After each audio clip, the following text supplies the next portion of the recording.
as you can tell, City Council's not up here. This is a public meeting to provide the public an opportunity to see the traffic study and ask questions. So we're going to bring our consultant right up. Jonathan Guy with Kimley Horn is going to come up and present the traffic study, and then there'll be an opportunity for questions as well.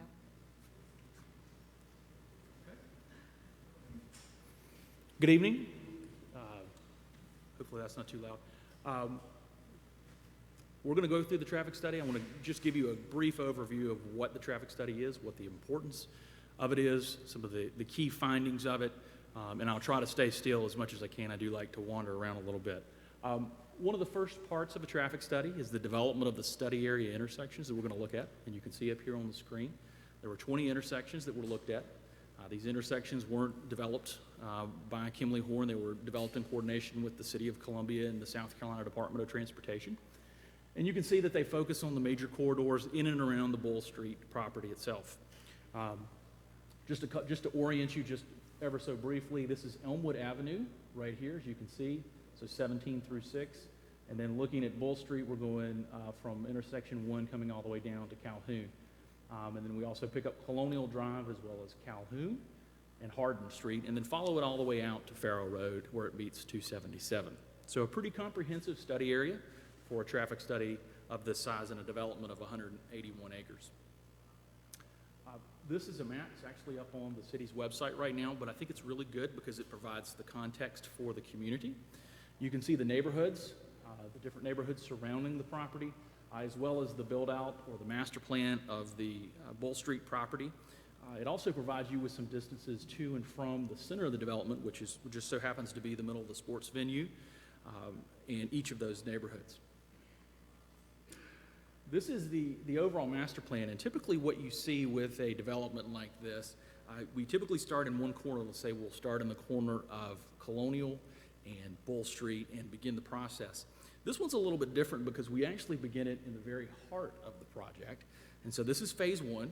It's actually the sports venue along with what's known as the first base building. So a little bit of office and then a little bit of retail associated with that, most likely a restaurant of sorts. The next phase of it is known as the Commons at Bull Street. And so I want you to think of this as the town center. So this is the retail component. It was designed to work in concert with the sports venue. So they're symbiotic land uses in that they feed off of each other. When some of the office is in place, you have space available during the ball games, and the retail works in conjunction with the sports venue. The idea is that you come to a ball game, you may stay after, or you may come early, have dinner, and then go to a ball game. So it works together with each other. The last part of the development is really phase 3, and that's really the build out of the overall master plan. So that's the remainder of the 181 acre property. And what you can see here is it builds upon what's at Boyce Street and then carries all the way back to Hardin Street. And at this point, it is a build out considering some office, retail, some residential. It's a variety of land uses. It's the phase that is going to take some time to build out. Right now, phase 1 is moving along, as you know, and phase 2 is coming behind that. Phase 3 will continue to evolve as we move forward.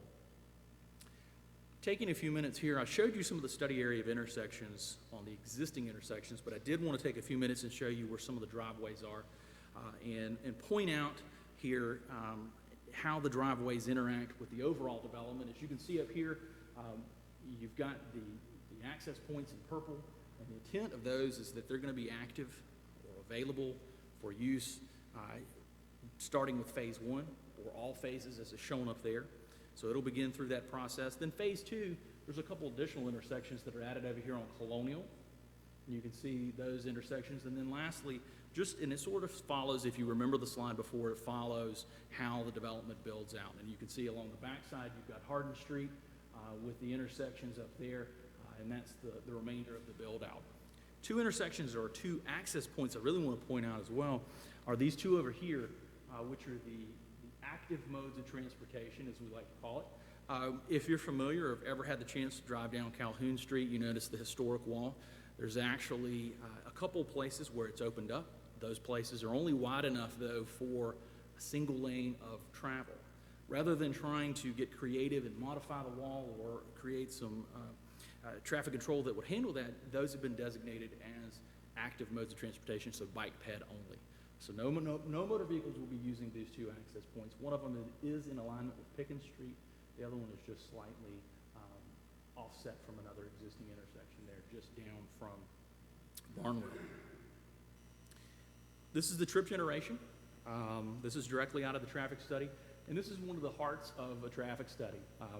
What I want you to take away from this is that the numbers that are in here are taken from what's known as ITE trip generation with the Institute of Transportation Engineers, and it's a assemblage of multiple studies collected from the 1960s all the way up through today. We're still adding to that, and it's the standard that SCDOT uses, NCDOT, USDOT. We all look to that manual when we're trying to generate trips for a development. So it's the basis for the traffic study.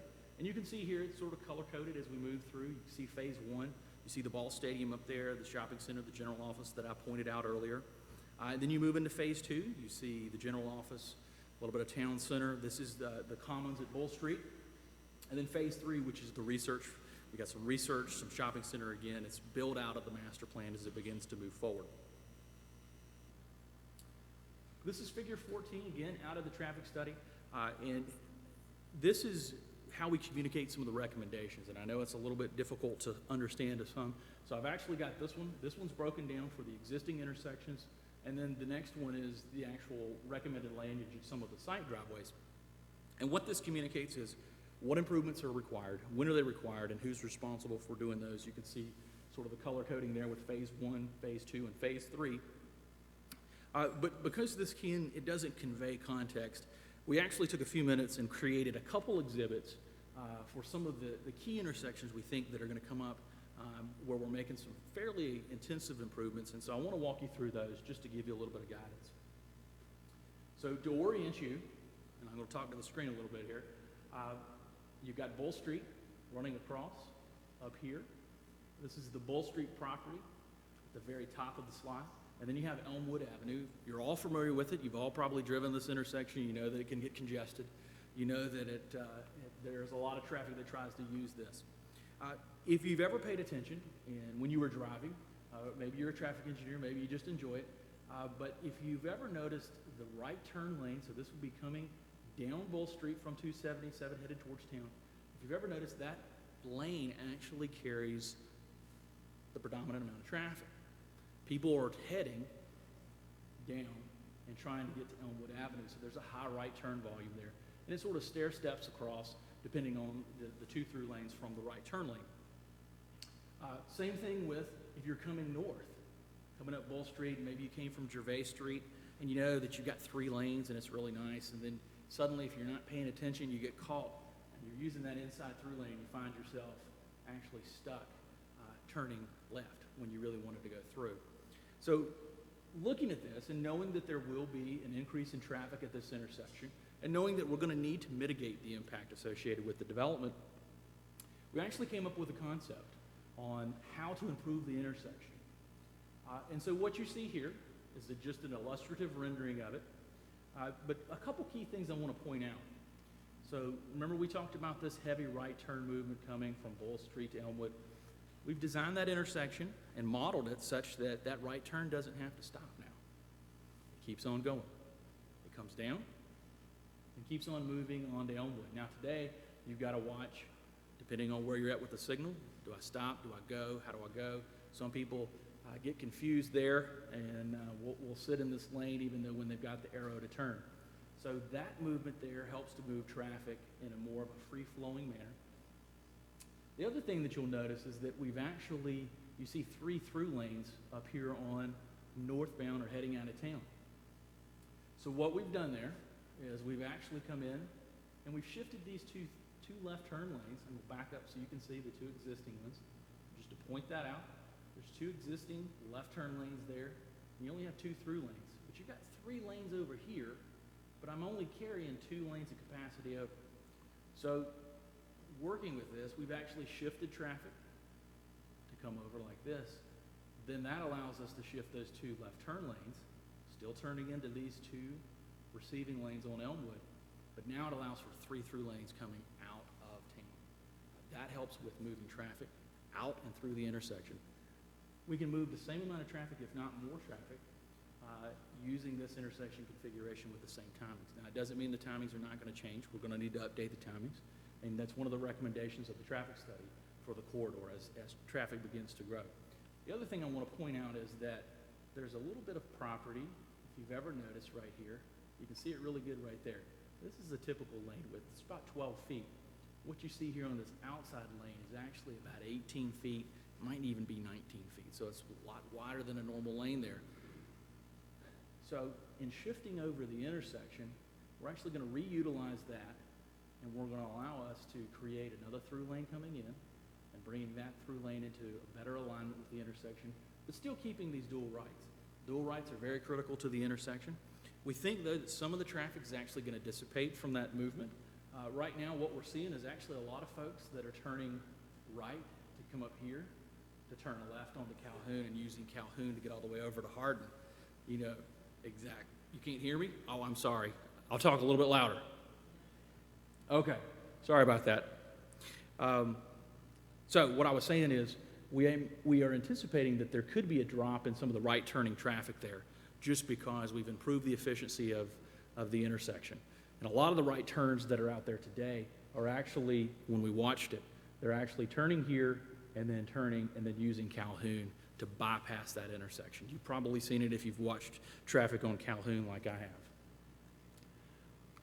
I want to talk about Calhoun at Barnwell Street. This is another intersection that is one that is of concern, and it's because there's some changes or some recommendations that are out there. So I want to walk you through what those recommendations are.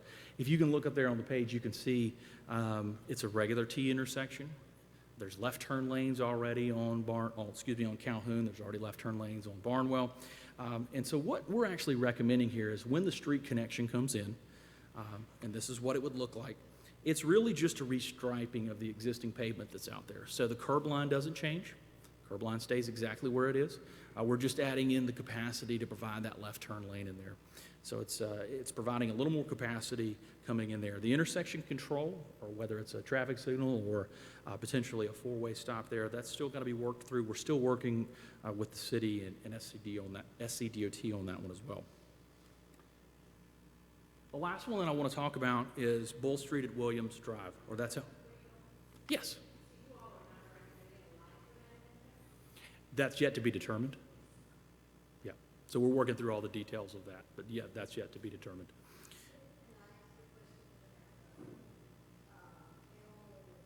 Sure, I'll back up.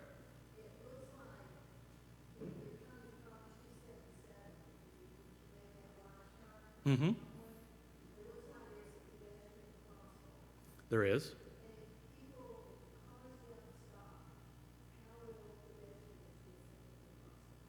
Well, it will be signed for them to yield to the pedestrian. So they'll be forced. Well, it'll be signed for them. That's a standard operation, standard control for that. What we would encourage you to do is actually this intersection is sort of on the fringe of the development. There's actually a better intersection for you to use to get into the development if you're going to walk there. I'm going to get to that in just a minute. It's going to be a safer intersection for you to do that. Doesn't mean you couldn't do this. This is you've got a pedestrian refuge island out there, that is what that is. Yes, sir. Okay.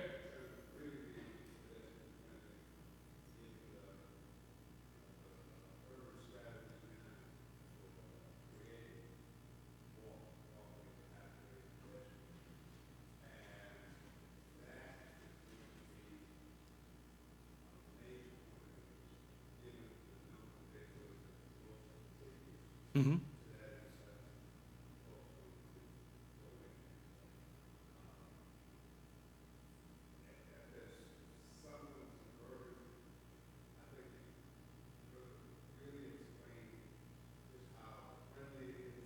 Sure.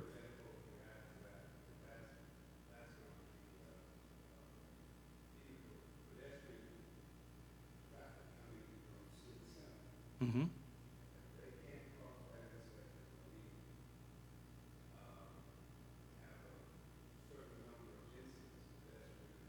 Sure. Absolutely.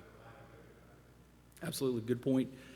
Again, this is a concept, so we haven't worked through all the design details yet, but it's the intent, it's not the intent of the developer or the project to avoid active modes of transportation. Those need to be incorporated so that it is a complete street. And so you're beginning to see the elements of that. Have they all been worked out? Absolutely not, but we'll continue to work through that with the design. Yes, ma'am.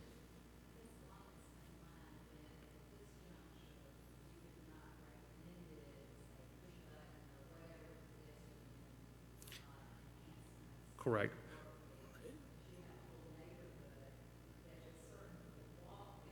Sure.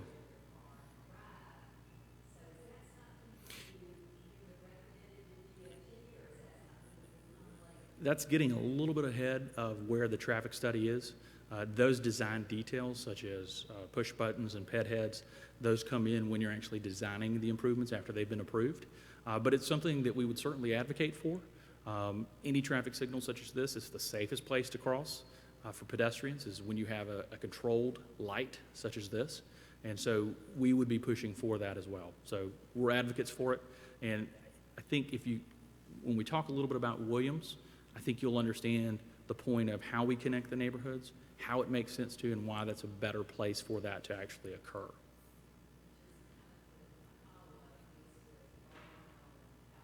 Sure.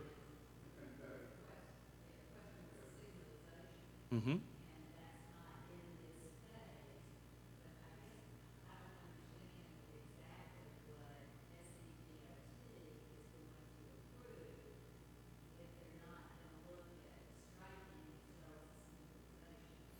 Well, for Calhoun and Barnwell, that's actually a city street, so it's a city intersection. So that would be up to the city.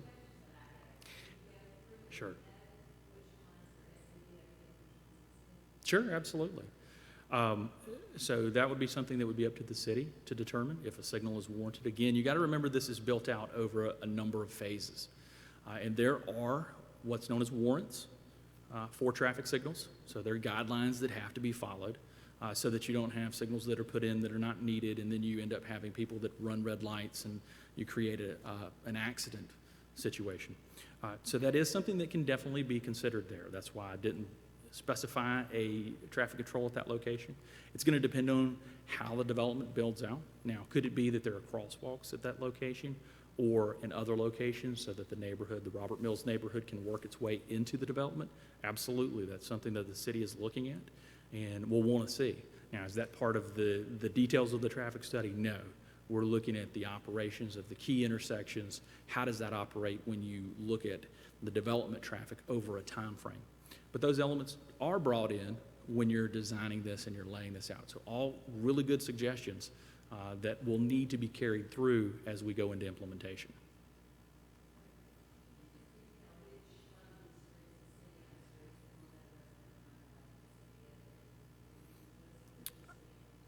I can try.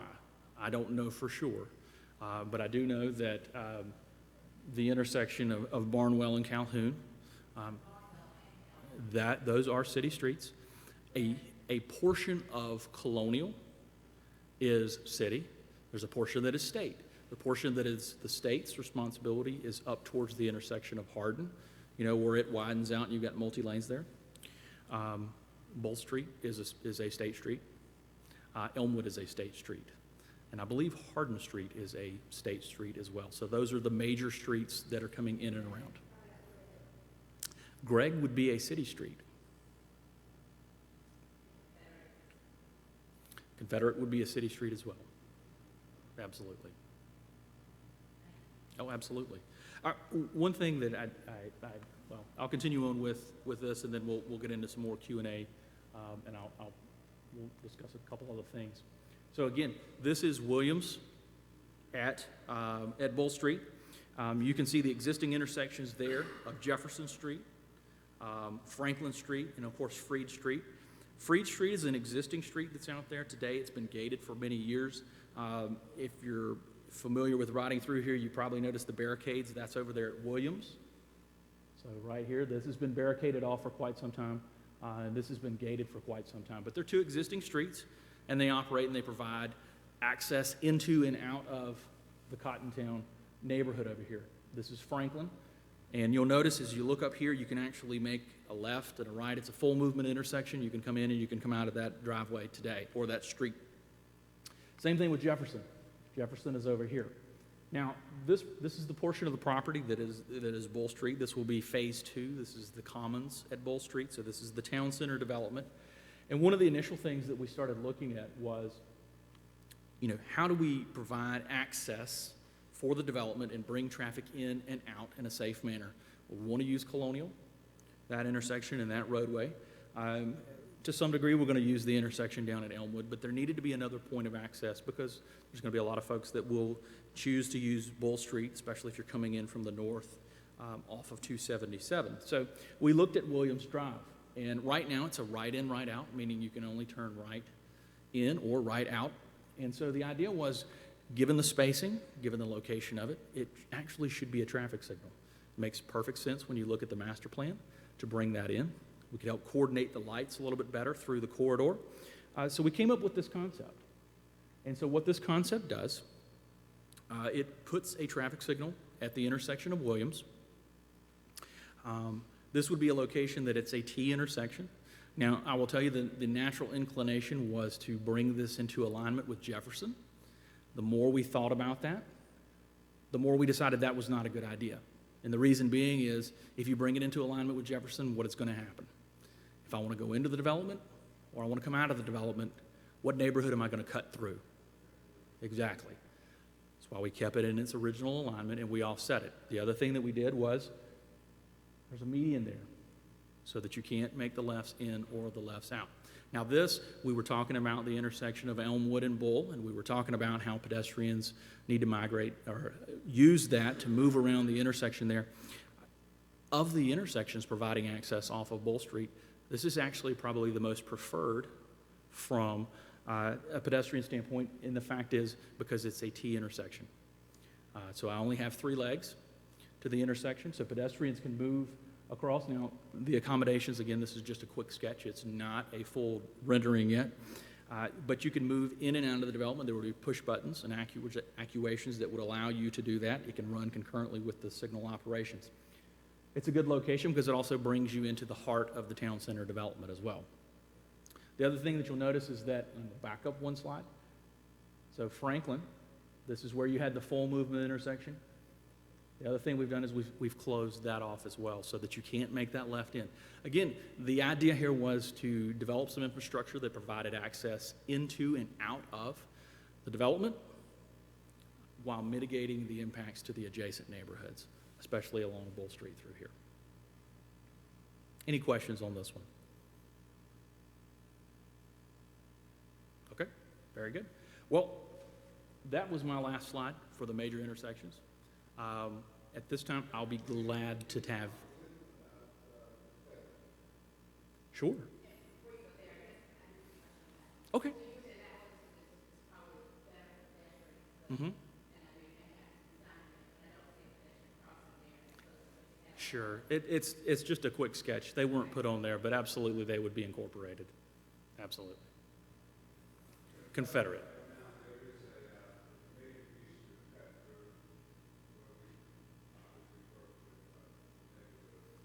And we'll back up.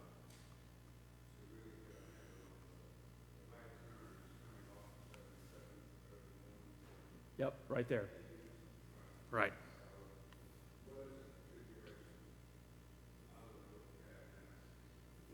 Well, the intersection at this time is not changing, associated with the traffic study. It doesn't mean that it couldn't change.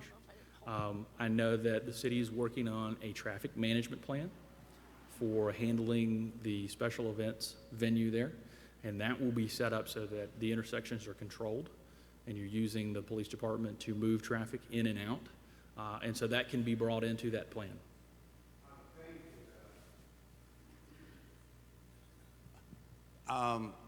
Even with the just the major development, commercial and so forth, minus the special events, there will be an increase in traffic flow going through the neighborhood as a result of the development in general. And I think that, and and I know this is the desire of the folks who live in that particular neighborhood. That one's most contiguous than any other neighborhood. Sure. Well, except for Robert Mills. They're going to feel the impact, and the strong recommendation would be that in addition to what we might consider, that using you guys' expertise, we have to think, really come up with something that's going to try to help calm the traffic, Sure. increase traffic going in there. Okay. Because even from Maine, there'll be more cut through coming from Maine to Bull. That is a very sensitive intersection that I think we really need to take a close look at. Okay. And be as creative as we can to calm and minimize the impact. Absolutely. When we spoke with some members of the neighborhood, that was something that they brought up. They were very concerned with that. They've worked very hard to reduce the traffic volumes that are using Confederate. And so the city's very well aware of the sensitive nature of that, and I think we will definitely take a look at that and to try to come up with a solution that's amenable to the neighborhood. Yes, ma'am.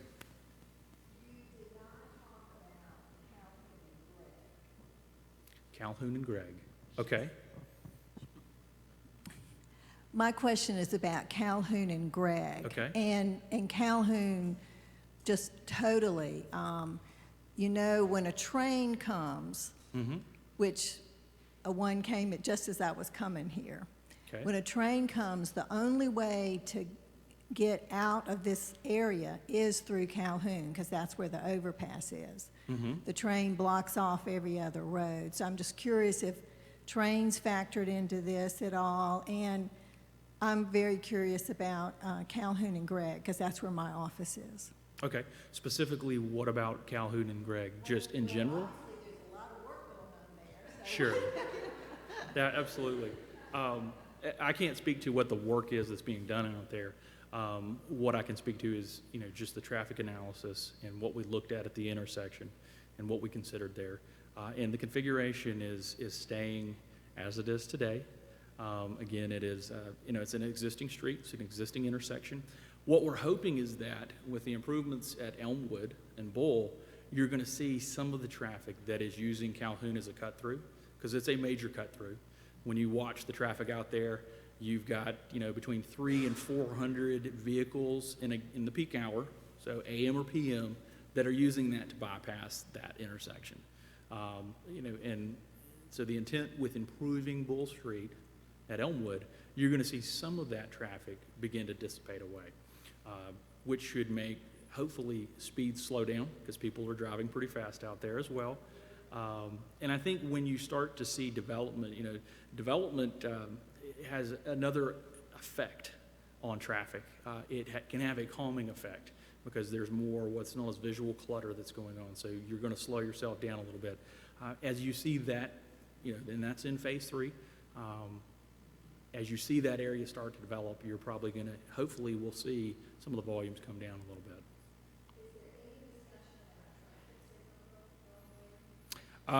It's something we can certainly take a look at and see if it's warranted. If one was to go there, you certainly couldn't put one up at Barnwell. Those are way too close. But it's something that we can certainly take a look at and see if there was some value. Sure. Yeah.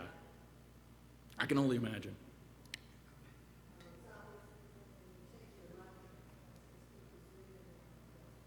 Mm-hmm.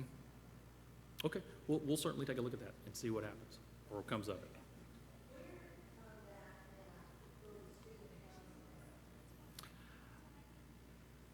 I could not tell you. I just know that it's a part of the development. I didn't hear your question. Howard. Is it right here? That's it right there. See where my circle is going around? Between these two purple lines? Yeah, between 10 and 30, and then come over to right there.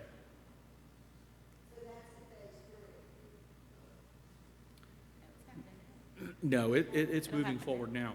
The traffic study is broken out by the general phases based off of that map. It's a rough area. You may have that. ends up coming in a little earlier.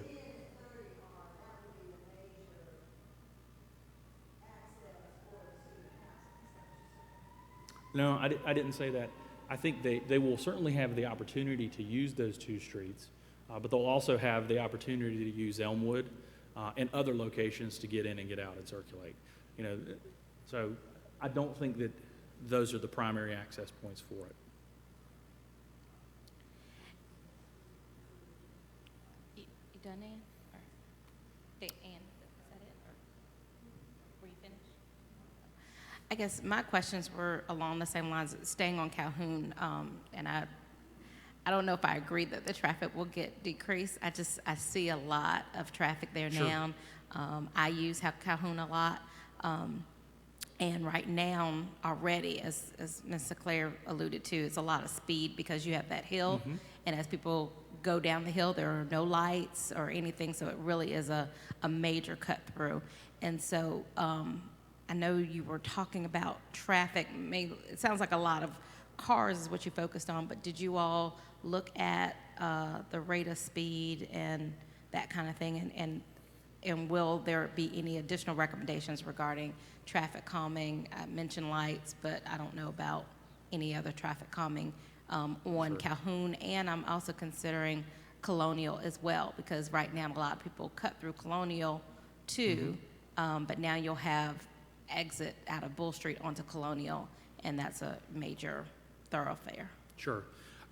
Traffic studies typically don't look at traffic calming policies. That's typically a separate study that's done. You know, I'll sort of defer to the city if that's something they would wish to entertain doing. It sounds like in talking with the neighborhoods, I know you're very concerned about, we keep hearing Calhoun and speeds, and we're seeing some of that as well. So that's something that we can go back and address as well. Colonial is a little bit different. Colonial between Hardin Street and Bull Street. If you think about what the land uses are out there, you've got state offices, some DSSs out there. You know, there's really no residential through there. So a good majority of or not a good majority, a portion of the traffic using the development or coming to visit the development will most likely want to gravitate towards Colonial, just because of the number of access points that are on Colonial.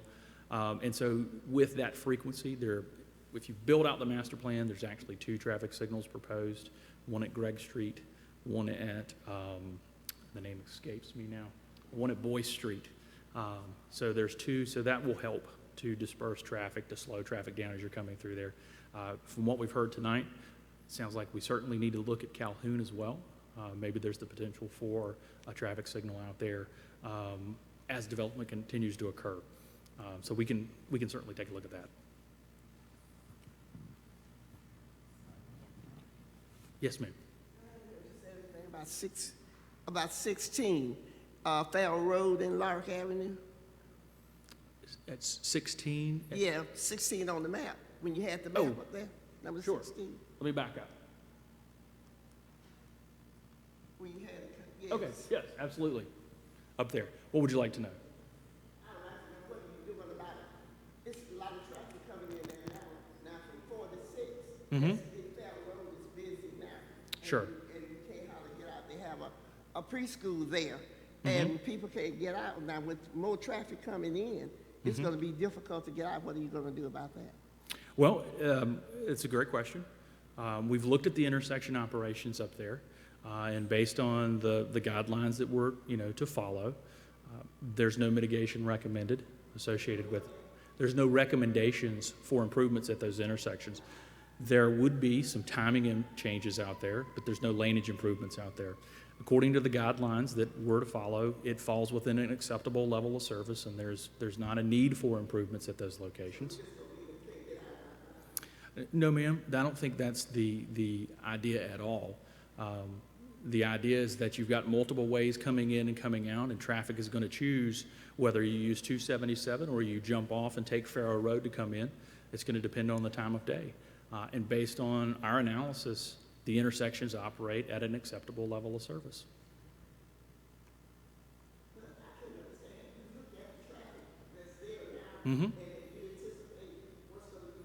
Absolutely, absolutely. Based on the guidelines that we have, it operates at an acceptable level that doesn't warrant improvements at that location. Now, as let's say if phase 3 changes, and there's a need to come back and update the traffic study, absolutely, it's going to look at those intersections. It's going to look at it to see if there's additional needs out there. When you look at phase 1, which is the initial development with the ball stadium, you're going to manage traffic using a traffic management plan. Most likely that traffic is going to come in on 277. It's probably not going to use Farrow Road. It's going to come up Bull Street. And so that traffic's going to be managed, and they're going to try to manage it so that it uses Bull Street to disperse traffic. So the initial phase, you probably won't see any change in the development or traffic in those locations. Phase 2, you may see some. Some of the changes might be from residents in the area coming to visit here. But we did consider growth of that area, growth in just general traffic in those locations, as well as traffic using that interchange as well.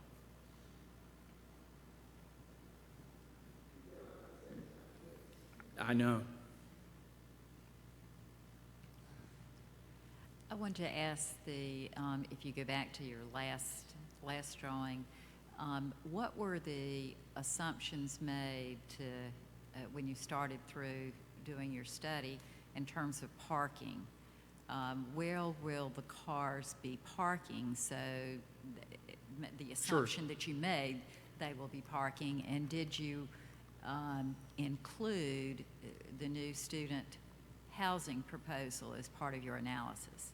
Absolutely. Again, we can look at a couple different slides to talk from to point that out, but there is multifamily that's considered all throughout each of the different phases except for phase 1. Phase 2 has multifamily, phase 3 has multifamily. Multifamily, there's not a land use necessarily that says student housing, so you use multifamily. If you think how student housing is and just how it's operating in this area, most of the students either ride their bike, they'll take a shuttle. That's the predominant way we're seeing a lot of student housing work, is they've got individual shuttles from their development over to the school, or they ride a moped. Some will drive their cars, but if you think of USC, parking is very difficult on campus, so most students are going to choose an alternative mode to get there. But we still considered those trips coming out of the development in the AM and the PM peak hour. Relative to parking, absolutely that plays into an overall strategy. Now, did we consider the exact number of spaces? No, because that's not how a traffic study works. It actually is built off the trip generation, which I showed earlier today, or in the presentation, which was the table. Now, if you look, you can see there are a couple different parking decks. I know it's very difficult. There's actually one located here. There's another deck over here. There's another deck over here. And if you look for that typology, there's potentially one here and several other locations. So when parking, because that's really the draw, when I come to a development, it's where do I park? How do I park? That's what we looked at as far as the major intersections. And if you start to look at how they align where we're making our recommendations, you'll see that there's a correlation between there's a signal at this location, there's improvements at this location, because we see traffic filtering in through those locations. So you did consider at least 4 parking structures? Well, the parking structures, the number of it doesn't play necessarily into the trip generation or how the analysis is done. You look at the master plan and you use that as a guide for where you see traffic coming in and coming out. We base ours on the number of trips associated with the land uses.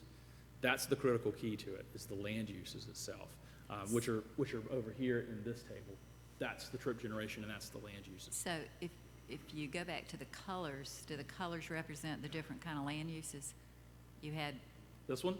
Yes. No, that's just a overall illustration of how phase 1, phase 2, the general Okay. areas of where they are. Do you have anything that shows The different land uses? Uh-huh. No, I don't have that. I have information other than the master plan, and I can back up one and you can see that, but there's not specific land uses called out on there other than what I've illustrated tonight, which is this area here. So you've got the sports venue, baseball stadium. You have this area, which is the town center, and you can see the Babcock building over here, which is that other rectangular square over there, and then you have the rest of the development. But we know, based on conversations with the developer, the land uses that they're considering. Do I know, is it going to be a certain type of restaurant or a certain type of retailer? I don't have that. I know generally what they're planning for, and that's what the traffic study considers. One more follow-up question. particularly on the student housing, you made some general remarks about Calhoun. But the student housing that's moving forward, I think, is 234 units, but it's 688 beds. Right.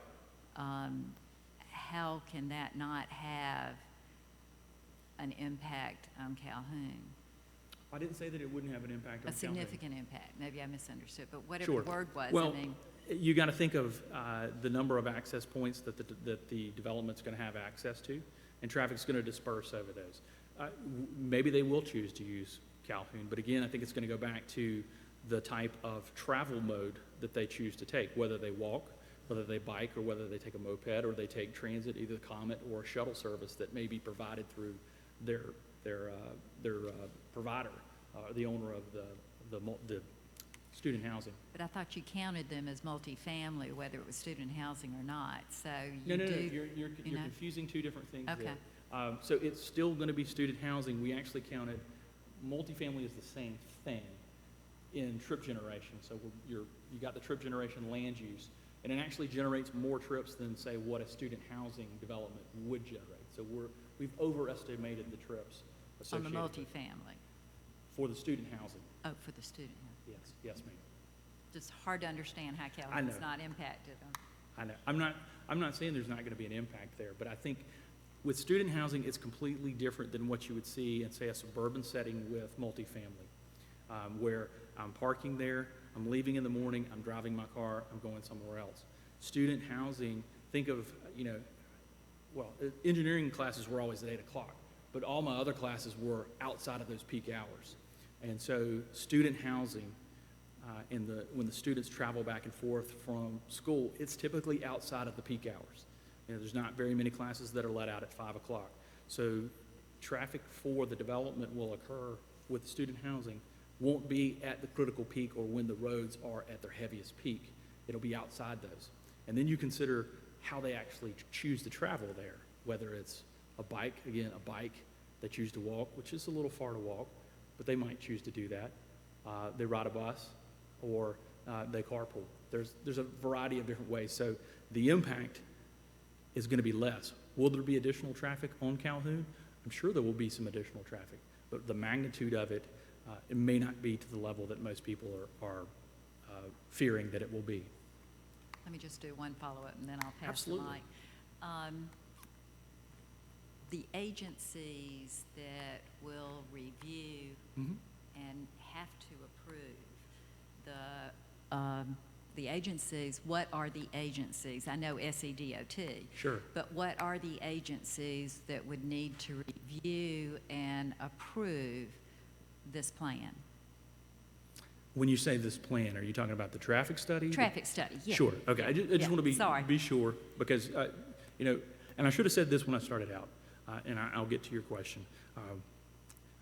We didn't develop the master plan. No. We were asked to evaluate it. Absolutely. We didn't develop the number of driveways. The number of driveways were specified on the master plan. We just studied their impact. Relative to the approval of the traffic study or review of it, you named the first one, SCDOT. The second one is the City of Columbia. Those are the two entities that will review the traffic study, and both of those have copies of it. And the city will have to approve it?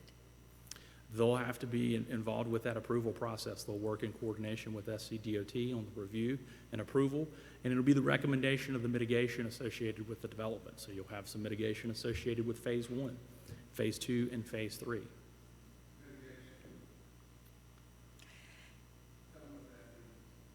Tell you what that means. No. So we made a recommendation when we did the traffic study. SCDOT may say, you recommended 150 feet of storage here. We actually feel like it should be 200. Or there probably should be a right turn lane here when you consider the development. Can we work that in? Absolutely. So that's what I'm talking about. If I could just finish and then I'll hand it off, is that I know our staff and probably yourself have been working with SCDOT. They've had it, a couple of weeks to look at. I don't know how long it's going to take, but Commissioner John Hardy said to say publicly to this group that there will be a public hearing held by SCDOT to get input And they want to make sure that the community is aware that whatever place and time, whenever they get to the point that they're ready to do that, there will be a public hearing. Okay, great. Absolutely.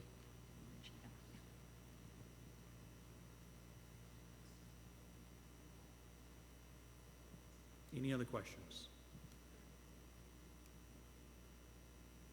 Okay, I'm here till 7 o'clock. I'll be glad to talk with you individually, answer any questions you might have. Feel free to come up. We can talk through whatever we need to. Thank you again for your time.